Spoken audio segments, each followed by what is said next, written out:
Assalamualaikum warahmatullahi wabarakatuh. Salam sinkronisasi dan harmoni. Ketemu lagi dengan saya Bung Tommy di channel Intersoul. Pada kesempatan kali ini kita akan membahas sebuah tema yang pada dasarnya sudah lama juga. Kemudian ini juga banyak kawan-kawan yang meminta kami untuk membahas masalah fenomena ini. Fenomena apakah itu? Jadi bahasan kali ini kita akan membahas terkait masalah indigo.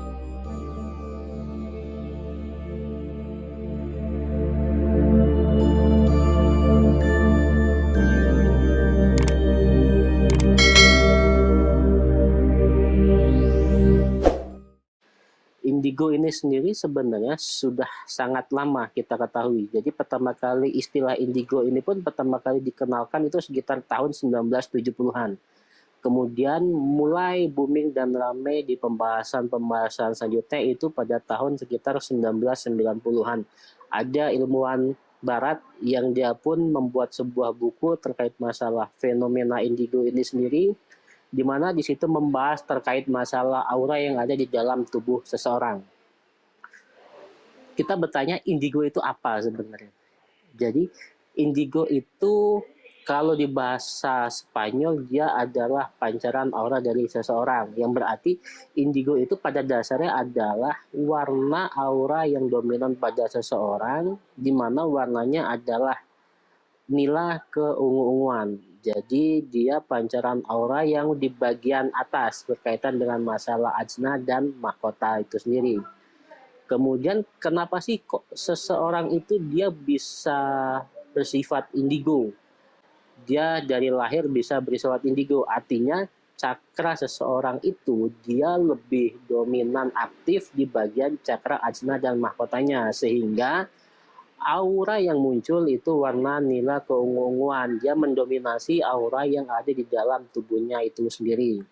Di bahasan ini kita tidak ingin membahas masalah kenapa itu indigo baik atau tidak dan lain sebagainya. Tetapi pada bahasan ini kita ingin mengulik dan harapannya bisa menjadi tambahan wawasan dan paradigma keilmuan berpikir kita.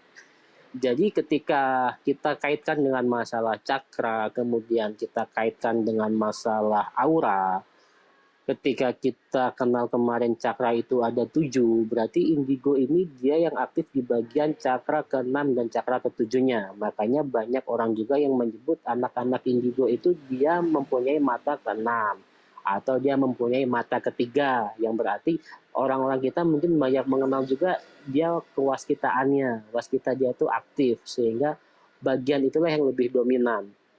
Nah, ada baik dan ada tidaknya mungkin seseorang. Ada orang yang ketika dia diberikan anugerah indigo ini, dia merasa itu sebuah anugerah karena dia memiliki kelebihan-kelebihan yang tidak dimiliki oleh orang lain. Tetapi ada juga anak indigo yang merasa bahwa ini seperti sebuah kutukan karena dia melihat hal-hal yang mungkin tidak ingin dia lihat di kehidupan dia.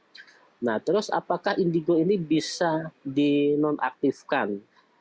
Itu nanti kita akan bahas lebih lanjut. Ketika kita tadi sedikit bahas masalah indigo, dia memiliki kaitan antara cakra dengan aura, berarti pada dasarnya indigo ini bisa kita aktifkan atau mungkin indigonya itu pancaran auranya bisa disestabilkan. Karena ketika kita bahas terkait masalah cakra, ketika cakra seseorang itu terlalu dominan, pada dasarnya itu dia kurang baik juga untuk diri dia. Karena ketika salah satu cakra dominan, sudah otomatis ada bagian cakra lain itu yang kurang maksimal. Artinya ada yang mungkin memiliki efek kurang baik untuk dirinya. Dan akhirnya ketika kawan-kawan indigo yang merasa memiliki kelebihan ini bisa memaksimalkan potensi indigonya itu melalui beberapa metode-metode latihan yang memaksimalkan cakra sehingga memberikan pancaran aura yang lebih baik lagi. Nah, akhirnya kita bertanya-tanya terus bagaimana sih cara kita untuk menyikapi terkait masalah indigo ini sendiri. Bagi kita orang-orang awam yang pada dasarnya tidak diberikan anugerah indigo ini, ya mungkin kita bisa bersikap biasa-biasa saja karena dia sama seperti kita juga. Mereka juga sama seperti kita, makhluk ciptaan Allah Subhanahu wa taala. dia sama-sama manusia seperti kita juga, dia memiliki kelebihan dan memiliki kekurangan sama seperti kita juga. Terus bagian kawan-kawan indigo seperti apa harus menyikapinya? Kalau menurut saya pribadi, ya lebih baik disyukuri karena Allah sudah menitipkan sebuah karunia untuk dirinya. Tinggal permasalahannya adalah bagaimana memaksimalkan indigo atau anugerah yang diberikan oleh Allah itu sendiri. Atau ketika kawan-kawan yang merasa tidak ingin melihat itu, bagaimana cara untuk menonaktifkan si kewaskitaan atau bagian ajnanya ini sehingga dia tidak melihat hal-hal yang sebenarnya dia tidak ingin lihat. Artinya kan ketika kita berbicara itu, kita berbicara masalah tools, bagaimana cara untuk memaksimalkan potensi indigonya, bagaimana cara untuk men-switch on dan switch off. Jadi ibarat sebuah saklar lampu, kita bisa menghidupkan dan kita bisa mematikan si kewaskitaan dari indigo itu sendiri. Nah, di sini kita akan bahas sedikit masalah cara untuk mengaktifkan dan cara untuk menonaktifkannya itu dengan cara latihan-latihan. Jadi kawan-kawan bisa berlatih memaksimalkan 7 cakra yang lain sehingga si cakra ajna dan mahkotanya ini dia tidak terlalu dominan dibandingkan cakra-cakra yang lain. Jadi ketika cakra-cakra yang lain sudah bisa dimaksimalkan lagi, otomatis nanti biasanya kawan-kawan akan menemukan sebuah metode untuk melakukan switch on atau switch off itu sendiri. Nah, ketika kita berbicara masalah kepribadian, biasanya orang-orang indigo ini dia memiliki kepribadian yang lebih aktif. Kemudian dia biasanya memiliki jiwa seni yang lebih tinggi. Dan kebanyakan kawan-kawan indigo ini biasanya dia lebih menyukai seni, dia lebih suka mungkin ada yang bernyanyi, melukis, dan lain sebagainya. Karena kebanyakan kawan-kawan indigo ini biasanya dia tidak suka dengan sebuah aturan-aturan. Karena dia lebih sedang mengekspresikan diri dia itu sendiri sesuai dengan bakat yang dia miliki.